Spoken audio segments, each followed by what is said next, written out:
Hello guys, मैं लीना कुमारी आप सभी का स्वागत है आपके channel tension free paper time में। बच्चों कैसे हैं आप? आई होप आप सभी अच्छे होंगे और अच्छे से प्रिपरेशन कर रहे होंगे।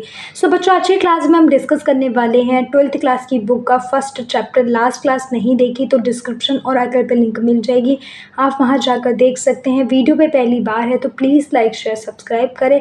ऐसे इन्फॉर्मेटिव वीडियोज़ चैनल पर आपको मिलते रहते हैं। तो चलते हैं अपनी क्लास की और समझते हैं चैप्टर फर्स्ट, यात्रा का परिचय और टूर संचालन व्यवसाय। यात्रा व्यवसाय का विकास कि यात्रा व्यवसाय का विकास कैसे होता है उसको हम समझते हैं।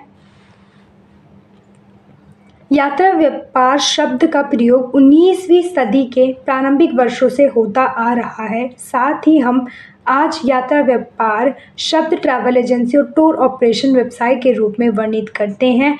वह इतिहास में बहुत पहले से हो रहा था। बच्चों, कहने का तात्पर्य यह है कि यात्रा व्यापार शब्द जो है 19वीं सदी के प्रारंभिक वर्षों से भी, मतलब कि 19वीं सदी से पहले से प्रयोग में आ रहा है। क्या शब्द आ रहा है? यात्रा व्यापार का शब्द आ रहा है, जिसे आज हम यात्रा व्यापार में ट्रैवल एजेंसी और टूर ऑपरेशन के रूप में वर्णित करते हैं। और इसका गवाह इतिहास है जो ये बताता है कि ये शब्द पहले से प्रयोग में था। पूरे इतिहास में यात्रा बिचौलिए थे जो व्यापार के लिए यात्रा करने वाले व्यापारियों और धार्मिक उद्देश्यों के लिए यात्रा करने वाले अन्य लोगों की मदद करते थे। जैसे अगर हम पूरे इतिहास की बात करें तो हमने देखा कि बिचौलिया जो हुआ करते थे वो व्यापारियों और जो धार्मिक उद्देश्य से लोग यात्रा करते थे उन लोगों की मदद करते थे। जैसे कि एग्जाम्पल से समझते हैं बच्चों। पहला पॉइंट, 1670 में ग्रैंड टूर अवधारणा विशेष रूप से शैक्षिक उद्देश्यों के लिए विकसित की गई थी। 1670 में एक ग्रैंड टूर की अवधारणा या विचारधारा उभर कर आई थी, जिसमें शैक्षिक उद्देश्य मतलब शिक्षा से रिलेटेड जो उद्देश्य हुआ करता था लोगों का या पर्यटकों का, उस शिक्षा या हम कह सकते हैं उसके उद्देश्य के लिए लोग एक जगह से दूसरी जगह अपने यात्रा करते थे। ये सबसे बड़ा एक उदाहरण देखने को मिलता है जो एक ग्रैंड टूर के रूप में उभर कर आता है 1670 के अंतर्गत। नेक्स्ट है बड़ा विकास 1730 में हुआ। स्वास्थ्य विशेषज्ञों ने सुझाव दिया कि समुद्र का पानी कई बीमारियों को ठीक करने के लिए उपयोगी पाया जाता है। इसका परिणाम यह हुआ कि समुद्र जल से अपना उपचार चाहने वाले पर्यटकों के आकर्षित करने के लिए इंग्लिश तट के आसपास कई रिजॉर्ट बनाए गए। बच्चों, कहने का तात्पर्य यह है कि 1730 के अंदर स्वास्थ्य विशेषज्ञों ने ये सुझाव दिया कि जो समुद्र का पानी होता है वो बीमारियों को ठीक करता है। इसीलिए इसके परिणाम से ये हुआ कि जो समुद्र से अपना उपचार कराने वाले पर्यटक थे वह उससे आकर्षित हुए और वहाँ के जो भी पर्यटक हुआ करते थे या वहाँ के जो लोग हुआ करते थे उन्होंने इंग्लिश तट के आसपास रिजॉर्ट बना दिए, जिससे कि पर्यटक समुद्र का तो आनंद ले ले और आसपास ठहरने के लिए उस चीज़ का प्रयोग भी कर सके। नेक्स्ट है 1850 में लंदन से ग्रेवसैंड तक स्टीम बोट सेवाएं शुरू की गई। 1815 में लंदन से ग्रेवसैंड तक और स्टीम बोट सेवा मतलब कि एक बोट हुआ करती थी जो एक जगह से दूसरी जगह जाती थी लंदन के अंदर। 1815 में ये भी एक व्यापार के लिए यूज़ की जाती थी। नेक्स्ट है इस विकास का एक प्रभाव जहाज़ों के आने से उन्हें अच्छे से एडजस्ट करने के लिए प्रमुख रिजॉर्ट में एक घाट निर्माण किया गया। मतलब कि जैसे जैसे व्यापार जो बढ़ता गया यात्रा का, उसके वजह से जहाज़ों के अंदर भी एडजस्टमेंट करने के लिए कुछ ऐसे रिजॉर्ट बनाए गए कि उनका भी निर्माण किया गया। मतलब कि जो जहाज़ पर आ रहे जा रहे लोग या उनकी जो रहन सहन की व्यवस्था है वो रिजॉर्ट में की जाने लगी और रिजॉर्टों का भी निर्माण होने लगा। नेक्स्ट है 1820 में ब्रिटिश यात्रियों के लिए यूरोपीय संस्कृति केंद्र खोले गए। 1820 में क्या हुआ कि ब्रिटिश यात्री जो भी ब्रिटिश हुआ करते थे यात्रा करने के लिए एक जगह से दूसरी जगह जाते थे। जैसे ब्रिटिश यात्री कहाँ जाते थे? यूरोप की संस्कृति का केंद्र बिंदु के रूप में खोले गए, क्योंकि वहाँ पर भारी मात्रा में ब्रिटिश यात्रा किया करते थे। नेक्स्ट है 1830 में लिवरल और मैनचेस्टर के बीच रेल टिकट शुरू किया गया था। 28 तो इसमें क्या हुआ, लिवरल और मैनचेस्टर के बीच में एक रेल ट्रैक शुरू किया गया। नेक्स्ट है 1838 में peninsular and oriental P&O steam company ने भारत और दूर पूर्व में स्टीमशिप सेवाएं शुरू की। 1838 के अंदर क्या हुआ बच्चों की पेनिनसुलर एंड ओरिएंटल जो कंपनियां थी उन्होंने भारत और दूर पूर्व मतलब कि भारत से या फिर कहीं से भी पूर्व दूर से मतलब कि बहुत ज़्यादा दूर जगहों से जो लोग आते थे या टूरिस्ट आते थे उन सभी लोगों के लिए एक स्टीमशिप सेवाएं शुरू की। कब की गई, 1838 के अंदर।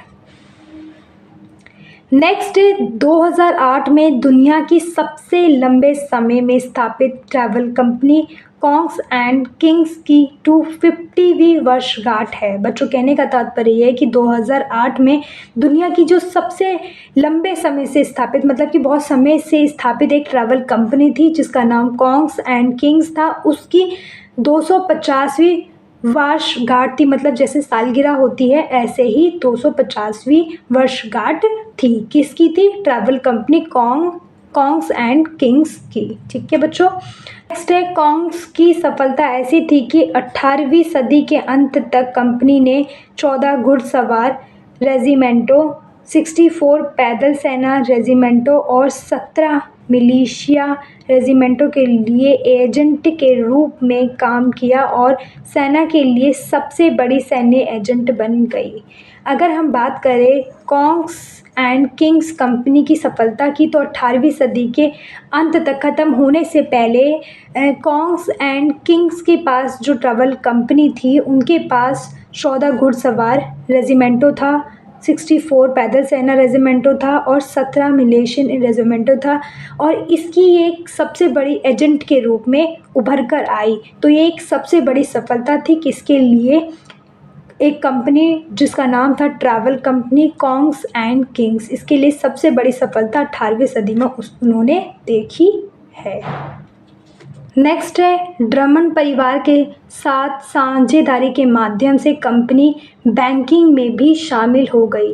ये जो कंपनी थी हमारी कॉन्ग्स एंड किंग वो एक ड्रमंड परिवार के साथ तो साझेदारी हुई साथ में वो बैंकिंग के अंदर भी शामिल हो गई।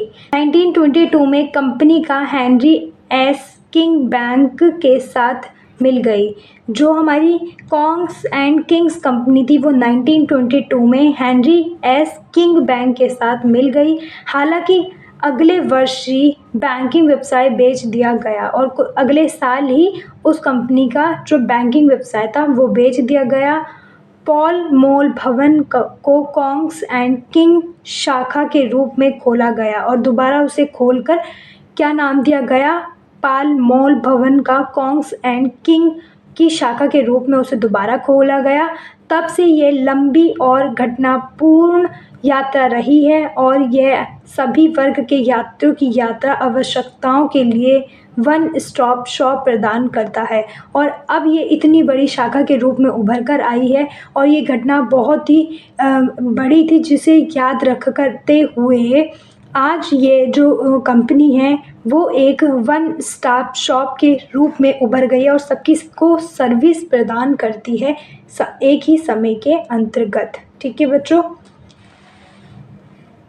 नेक्स्ट है आज ये भारत, जापान और संयुक्त राज्य अमेरिका में संबंध संचालन के साथ एक स्वतंत्र ट्रैवल कंपनी के रूप में फल फूल रही है और आज ये कॉन्ग्स एंड किंग्स कंपनी आज भारत, जापान और संयुक्त राज्य अमेरिका के साथ अच्छे संबंध बनाते हुए एक स्वतंत्र ट्रैवल कंपनी के रूप में फल फूल रही है।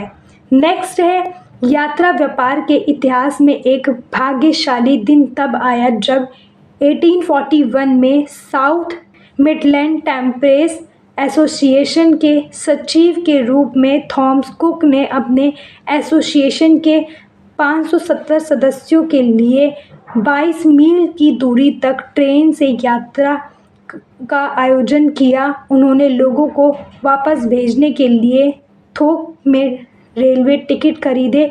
प्रयोग सफल रहा और हर कोई प्रसन्न था। शुरू में उन्होंने इसे टूर व्यवसाय में बदल दिया और इस तरीके से कॉक्स एंड किंग की जो ऐतिहासिक भाग्यशाली घटना रही वो 1841 में रही, जो साउथ मिडलैंड टेम्परेस एसोसिएशन के सचिव के रूप में थॉमस कुक ने अपने एसोसिएशन में 1750 सदस्य को 22 मील की दूरी में एक ट्रेन यात्रा का आयोजन किया और उसे में लोगों को वापस भेजा और थोक के रूप में उन्होंने टिकट खरीदे, जिससे कि यह यात्रा एक सफलतापूर्वक यात्रा रही और ये यात्रा आज टूर व्यवसाय के रूप में उन्होंने बदल दी। नेक्स्ट 4 साल बाद 1845 में उन्होंने भ्रमण आयोजित करने के लिए विश्व की पहली ट्रैवल एजेंसी की स्थापना की। इस नवीन दृष्टिकोण के कारण थॉमस कुक को ट्रैवल एजेंसी व्यवसाय के जनक के रूप में भी जाना जाता है और इस तरीके से 4 साल बाद 1845 में भ्रमण आयोजन किया, मतलब कि लोगों को एक जगह से दूसरी जगह भेजने का कार्य किया और ये कंपनी आज पहली ट्रैवल एजेंसी के रूप में स्थापित की गई और एक नई दृष्टिकोण के अनुसार थॉमस कुक को आज ट्रैवल एजेंसी का जनक, मतलब कि स्थापित करने वाला, बनाने वाला जनक के रूप में देखा जाता है। नेक्स्ट है इंग्लैंड, स्कॉटलैंड और थॉमस कुक ने यूरोप में रेलवे और स्टीमशिप यात्राओं में तालमेल स्थापित किया। इंग्लैंड, स्कॉटलैंड ने थॉमस कुक के साथ मिलकर यूरोप के अंदर रेलवे और स्टीमशिप के लिए यात्राओं के साथ तालमेल स्थापित किया। हालांकि रेलवे उन्हें केवल 5% कमीशन देता था, जो उनके ओवरहेड को पूरा करने के लिए पर्याप्त नहीं था, इसलिए उन्होंने इस व्यवसाय को टूर ऑपरेशन में विविधता लाने का निर्णय लिया और 1855 में कुक ने पैकेज का संचालन शुरू किया।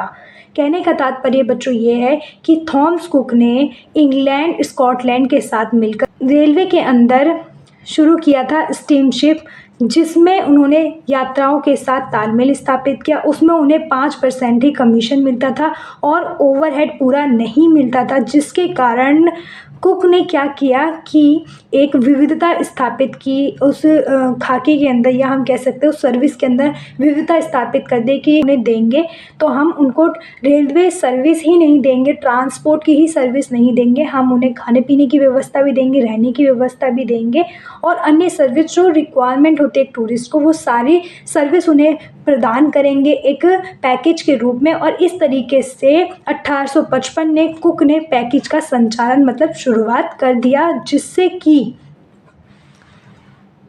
इस तरह उन्होंने समावेश दौर की अवधारणा विकसित की और इस तरीके से कुक ने एक समावेश अवधारणा विकसित की। ये एक संयोग ही था कि उसी वर्ष 1841 में हेनरी वेल्स ने अमेरिका में अपना माल ढुलाई व्यवसाय शुरू किया था और कुक ने का जो कार्यवंश था, या हम कह सकते हैं कोइंसिडेंस था, कि हेनरी ने अपने जो माल ढुलाई का काम था वो उनसे कराया 1841 में, जिससे कि कहीं ना कहीं वो एक कुक की जो ट्रैवल एजेंसी थी उनके लिए एक बहुत अच्छा या बहुत अच्छी सर्विस के रूप में उन्हें मौका मिला अपने आप को प्रूफ करने का। नेक्स्ट है थॉमस कुक की कंपनी अभी भी थॉमस कुक एंड सन्स के नाम से है, जबकि हेनरी वेल की कंपनी अमेरिका एक्सप्रेस के नाम से जानी जाती है और 1870 में ख़त्म करने के लिए थॉमस कुक की कंपनी आज भी उन्हीं के नाम से जानी जाती है, परंतु हेनरी वेल की जो कंपनी है आज वो अमेरिका एक्सप्रेस के नाम से जानी जाती है और 1870 में ये कंपनियां ख़त्म हो गई। तो कुछ इम्पॉर्टेंट क्वेश्चंस है बच्चों जो इस टॉपिक से पूछे जा सकते हैं कि थॉमस कुक ने यात्रा व्यवसाय के विकास में कैसे महत्वपूर्ण भूमिका निभाई। ये कुछ एक इम्पॉर्टेंट क्वेश्चन है जो इस बेस पर कि जो भूमिका रही है थॉमस कुक की वो ट्रैवल एजेंसी या यात्रा व्यवसाय के रूप में कैसे उन्होंने निभाया, कैसे विकास किया, उसके ऊपर एक क्वेश्चन आपसे पूछा जा सकता है। कोई भी डाउट हो कमेंट बॉक्स में कमेंट कर सकते हो। थैंक यू बच्चों।